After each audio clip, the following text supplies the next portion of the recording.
he's saying that there was sort of a wild, wild west back then in New York. It was all over the place. Everyone was able, essentially, to declare himself a rabbi. This is kosher, this is not kosher.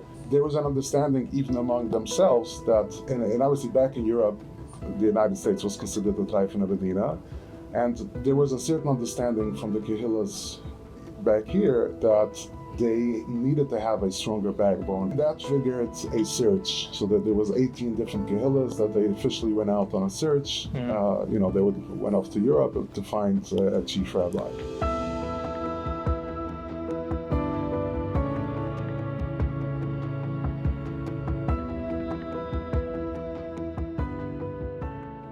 Today's episode is sponsored by Boris M Tax Planning and Advisory. Schedule your free tax strategy session online and get started now. Call us at 212-430-6881 to learn more. Welcome everyone to tonight's program, the Torah Talks, Chazaq's Tuesday night program. We have amazing special guests. Today we have a very important topic, the life and legacy of Rabbi Yaakov Yosef, Zecher Tzaddik Livracha, and we have Rabbi Landau and his son, Rabbi Shlomo Landau. Welcome, Shalom Aleichem. So before of course we were to talk about the first chief rabbi of New York. Could you just give us a small background about yourself? Yeah, I was born after the war in Hungary, and then in Debrecen. I don't remember. I was a kid because everybody was after God. They killed the Jews then there. What year did you come to when was the kid to America? 47. I was a baby. Was the boy in the 40s? No, before them, a little before them, a few years before them. I was very small kids. We went to the school. We went in English, in Jewish. In the Satmar Rebbe was the big Rebbe make a school for Eden. And it is told for everybody have to go for English also. That's it. You have to go in business. Yeah, not can this is no good. Yeah, everything. So I guess. So my father was born in November of 1947, and that was in Hungary. They immigrated to the United States when he was a 14 or 15-year-old boy. 15. How old were you? The oldest 9 years. 8 or 9 years old. Okay. 8 or 9-year-old boy. They immigrated to the United States, and he was attracted to Satmar. The Satmar Rebbe, of course, came down to the United States and settled first, Of course, there was a bunch of other Abunim at that point, but he was attracted to Satmar in particular, and he always loved, even as a young child, as a Vocher, he always loved history, speaking to people from everywhere, going to different Abunim, and that's how he developed. Moshe Feinstein, he met Moshe Feinstein. But a lot of the previous Gedolim he met, and a lot of people that knew Gedolim even from yesteryear, before, yeah. So that's the origins of how he got interested in history, and then he developed a peculiar interest in American Jewish history. Amazing. Because the Rebbe was the Gwena Sachele Eden. Yeah. So because the Rebbe, the Satmar Rebbe, which for him, that when he says the Rebbe, it's the Satmar Rebbe. Said that even though that the United States was considered sort of the Taifin of Medina at that point, there was a lot of pious Jews and Elohim. Yeah, honest and yeah. Okay, losing that. And of course, the Rabbi, you have tremendous history of so many of the Gedolim. We're talking today about Rabbi Yaakov Yosef Zatzal. Can you talk to us about how did it come to be that there's a chief rabbi of New York? What was going on before there was a chief rabbi? How did he become the chief rabbi? What was the background? What was going on? Because the Satmar Rebbe, when he came to the United States, he say it was a big tzaddik in Europe, Zanzeruf. He was the letzte Gules is an in Amerika. So hat gesagt. The mile had gehalten dem Kostfratig zu nachts. He came because he's a big rabbi. He was a holy man. Torah did was an other rabbi. He was the straighten ever. He say, for all Sachen, lag even go there, they not bother no much. You can't in. Yeah, so essentially, the reason why my father was so amazed by Rabbi Yaakov Yosef, the Rabbi Koidel, Yes. was the Satmar Rebbe said that Einzige Murasse, sehr yeah, gewesen. the United States, America, New York rather, only had one Murid Asra. So he was a legit Murid Asra, and he was because obviously he was never replaced. So my father felt that this was a very strong endorsement from Satmar Rebbe, which was, not. Yeah, easy didn't just to come give it to by. anybody. Yeah. Right.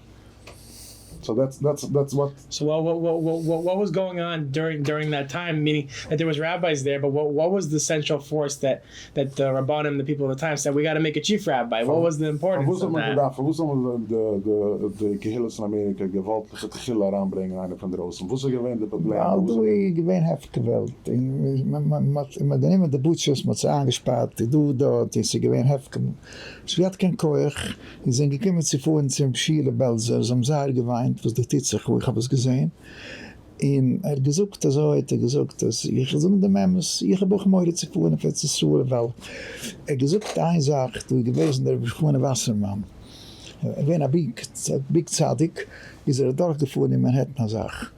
Und bei Nacht, in der Nacht, der gewinn Aid hat man ihm geführt überall, hat gesucht, damals so, ich bin sehr heilige Ried, hat sich geworfen, fragt, wo ist geschehen? Dort gewesen hat gesucht, hat gefühlt, keine Psychologie mit Tachthof. Mit Manhattan gewesen, der Vater, alles gut haben sich dort gedreht, sich monatelang gewesen, heftige Welt. So he's saying that there was sort of a wild west back then in New York, as opposed to the strictly structured. It was all over the Groene place. Wasserman. It was all over the place. Everyone was able essentially to declare himself a rabbi. And they'll say this is kosher. This is kosher. This is not kosher. And there was an understanding even among themselves that, and obviously back in Europe, the United States was considered the Treifene Medina. And there was a certain understanding from the Kehillas back here that they needed to have a stronger backbone if they wanted to hold on to that, to Yiddishkeit, to Judaism, right. that we need to have a more of a structure in order to stay strong. Yeah, so, and that triggered a search. So that there was 18 different Kehillas that they officially went out on a search. They went off to Europe to find a chief rabbi. Okay, and what happened once he became the chief rabbi? Can you talk about more about regarding you're talking about kashrus wise? Can you talk about maybe what did he try to accomplish, and what was, I guess, what was the reaction, I guess? Who's the bigger tried off the team with kashrus? Von Anfang hat got gross covered. Everybody wanted to go to him, and then they start to make trouble. Jede Kehille hat etwas, ein Troublemaker. In dem gemacht größte Trouble von. So haben sie weiß, dass sie gegangen, mit dem angespart in der Friese. Weißt du, wie das meint? Sie ist gehargert. So Heftig gewesen. Yeah, so there was sort of two sides to it. One of which was every butcher, as opposed to back home, we had the shochet, and the shochet had to be by the roof. In here, every shochet can get smicha from anyone that declared himself a rabbi. Yeah. So for him, it was super important to make sure that it is actually reliably kosher meat. But also part of it was that as he started engaging with different issues in the community, it turned out that this one sort of backfired the most. It was mostly about a new tax that he initiated, another cent for each stamp, for each plumba, on the chickens, and this caused a huge backfired. There's an uproar in There's an uproar by a bunch of by the butchers themselves and a bunch of housewives actually, for the additional cost. And there was a lot of butchers at that time where some of them were, owned by rough people. And they started instigating him. They worked together actually with the local Yiddish-speaking media to, continuously shun him and work against him. They were bad mouthing. So this sort of became a sort of very, large part of his legacy. But although there was a lot of different policies as well that he, initiated. What was het begin bij de lawaai is de eerste. I got to play. So what was the? Bij de funeral. I guess I had the story that he put the last with the freezer, which is one of the butchers actually once locked him into a freezer as he was inspecting the meat or something. What happened at the end of that? I don't know. He obviously survived. But to show the level of animosity that existed there. Maar bij de lawaai is samengelopen van grotere reden. Maar ze gaat met hem beleidigd. In zijn doorgegangen heb ze het hotel, heb ze een grote building. Dat een geween een poosje koetsen. Is hem er ook gebarven. Gewoon in het slaan, ze geharde geworden mensen. He says that, the interesting phenomenon was that once he died, even the layman, not just the other Rabbunim, even the layman felt like ashamed for what they did. And they understood that they wronged them. Yeah. We zijn doorgevoerd. What was the someone I heard about? There was this. He gave this final tshuva drasha. Because he went out that drink. After the lawaai, bij de lawaai, die was rübergegangen naar ganze cross. In the side somewhere. In Matruge war für Steiner. The wegen the Rusha. The left Shabbos Agudel the Rusha. When the Rav was still alive. When everyone assembled, his followers, his detractors, they all came back us. They all came to the they came and they were standing only. Aber sie gewesen noch eine Sache, so gewesen, dass sie gewesen der Lawaai. Sind sie gegangen, in Samaruga war für Steiner mit Kletzer. Jahre später, ich bin einmal als Schiffe gefahren auf dem Wasser. Das ist gewesen der, von dem, was gewollt ist, gemacht, da geht ein Dus, sollen sich gut fühlen, der Arbeiters, in sind gefahren auf das Schiff, ist es gewesen, wie heißt es noch, das Wasser dort? Ist der River, getrunken. In zijn getrunken geworden alles. Haben sie gesagt, die ehrliche Jiden, haben sie gesagt, jetzt ist auf. Jetzt hat man sie bezahlt für den Himmel, was haben genommen als ehrliche Jiden, haben sie gebrochen die Sticker. He says that after the famous story of the funeral procession, that there was a bunch of riots. It was called back then the largest anti-Semitic incident on the United States continent. Then he says that years after there was that exact factory that had employees throw out, garbage, iron and hot water on the lawaai. And the people walking the they had sort of a corporate retreat on the hot on this river. And area business gathering, whatever it is. And there were some accidents, and a lot of them died. It was the understanding afterwards that this was the sort of the oinish for what they did. This was at that time and for many decades, that was one of the largest funeral in America. So what do you think was the reason that there was such a big gathering? What was the midah, the impact of the Rav that so many people said they want to come and show their respects to the lawaai, en ik was, aber years later was hij ganz, met z'n overgezetste van Schiff. Dat was anders, is het misschien gezegd. En vreemd, voor hoe zijn het ook zoveel mensen komen te de lawaai? Dat is een gevoel dat gechappert im Sinn. Wenn sie Heiz gebrochen, so ganz zusammenkloppen, so haben gesehen, dann haben sie gehabt, dass einem das hier als Sputzerei, so eine behargete heilige Jid. It says that at the end of the day there was a certain realization. And they were Jewish, and there was a certain realization. They were Jewish, they were Jewish, whatever it is, they saw what the emes was. Right, and there's obviously, I'm not sure if you have it as a question there, but there's obviously they were fighting after who gets, to bury him in their plot.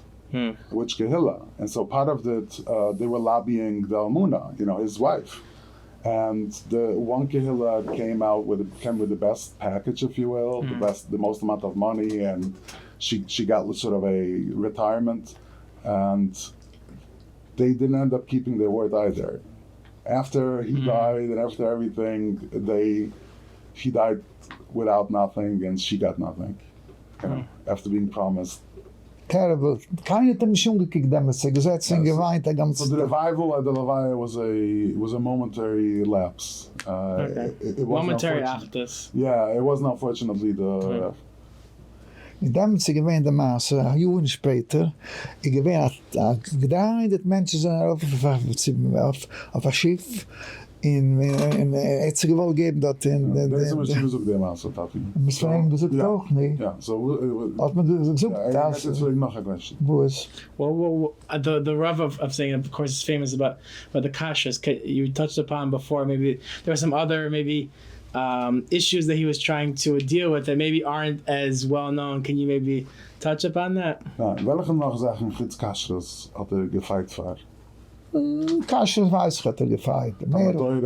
Tametoides hat ook geschiet. Deze hat getim Mechitzes hat alles. Alles Zaid braucht sich auch für. It's essentially the way that he looked at his job was to enforce a infrastructure or to create an infrastructure as it did in Europe. And some people would say ultimately that was the failure, right? As in, there was a different approach needed.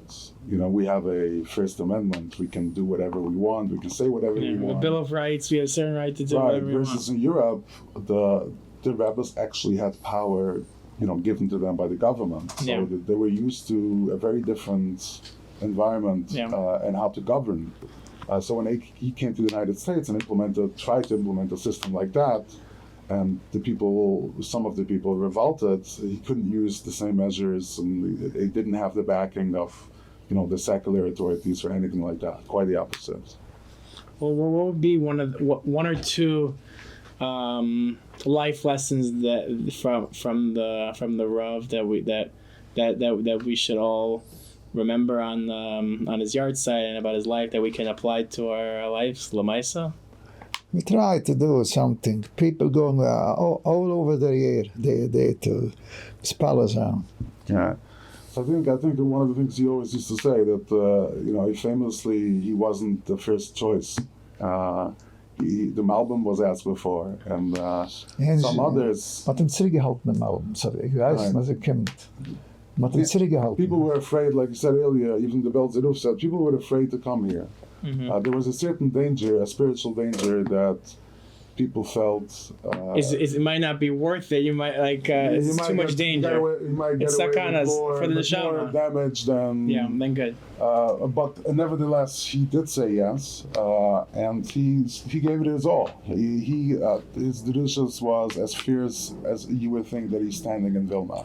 He didn't change his hashkafa, his outlook, what the message to give over to the people was still He famously also didn't speak English, which was one of the things that local Yiddish papers really lambasted him on. So for them, it was super important that their representative, the chief rabbi, speaks the language of the land. Okay, can you talk about maybe some Yeshuot salvations or impact that of course the people come to the Rav's the kever on the yard side or throughout the year? Yeah, so I can tell you that growing up, since I'm a child, I remember we used to go a couple of times a year, like every Shashuna. But then he started writing. My father has written in Der Yid, like a Chassidish newspaper for over 50 years.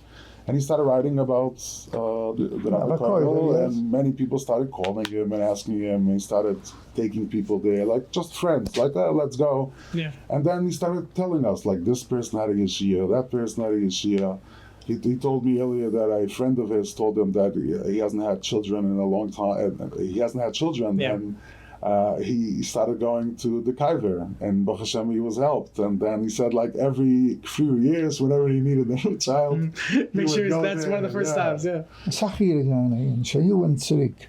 Yeah. Met zijn grootste zaak. Yeah. He also said earlier that an interesting anecdote that someone said that because he was the one and only chief rabbi in New York, people in construction go a lot to him if they have issues with government agencies, because their attitude is, you're still the chief rabbi of New York, go do your thing.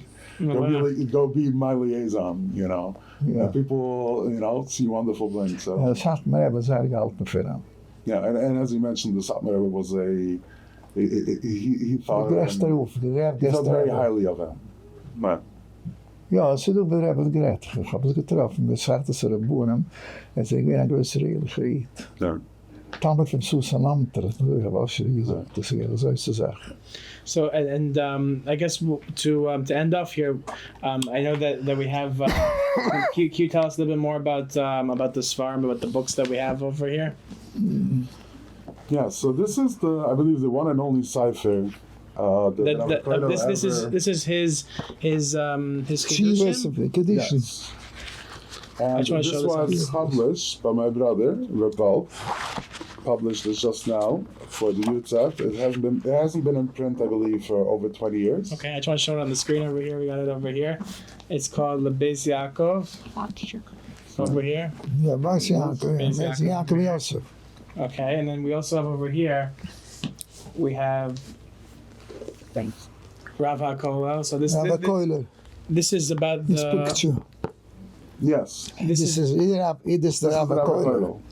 This one is the Rav HaKolel. So my father has written many books, mostly around Yiddish history in America.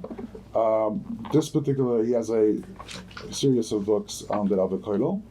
So this particular is in Yiddish, but there's one in English, and there's one. This was in Hebrew. This one is in Hebrew. Yeah. Okay.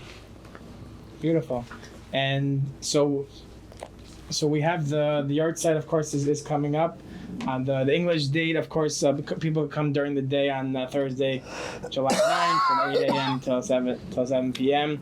And the kever is at 7211 Cypress Avenue in Ridgewood, New York, 11385. And of course, people can, if they want one of these amazing Sfarim books, they can text 917-623-3715. And of course, if they be a big source to be part of the avoda of be connected to Rabbi Yaakov Yosef, of course, reach out. You can of course make a dedication, make a donation over there. Of course, reach out for to be part of it at the same phone number 917-623-3715. Can you leave us off with a final message about the Rav? Sure. Everybody's know all the tzaddikim. He was very, very close with all tzaddikim. He was a Talmud from Susan Lamter. What do you mean? He was one of the biggest rabbis in. Yeah. So my father used to say that if people like to go to kivudim all over the world, which is beautiful, it's nice, we should, but this is right here in our backyard. It'd be wise to take the opportunity. That's what I was gesehen, weil I was in the holy place of his house, not in England, in Poland, but the Meiligen, and the people was crying so much. They were in trouble. But you come home to the United States, you're going to find a big tzaddik. You don't have to go with the plane and left the whole family hier in Degen. Sie wären sehr schwer, damals ich bin auch gefahren. Wir waren da in Jansk damals. Eins haben wir so geweint. Als ich geht sich kein Schiedach, aber gefragt einer, was geht denn nicht? Die Eltern haben sich gegett, und keiner hat nicht auf keinen Eltern. Ich gehe, aber damals gesucht von Mendler, ich mache es in Amerika, weil Schatmer hebben gesucht, dat doe ik weer hele Jiden, maar we overzichten die Jiden. Ja, so Yeah, so like I said, it's been said a bunch of times growing up. As you have something here local, you should. I have to go over why, the sea. why do you have to pass on your way to the airport when you're passing the camera?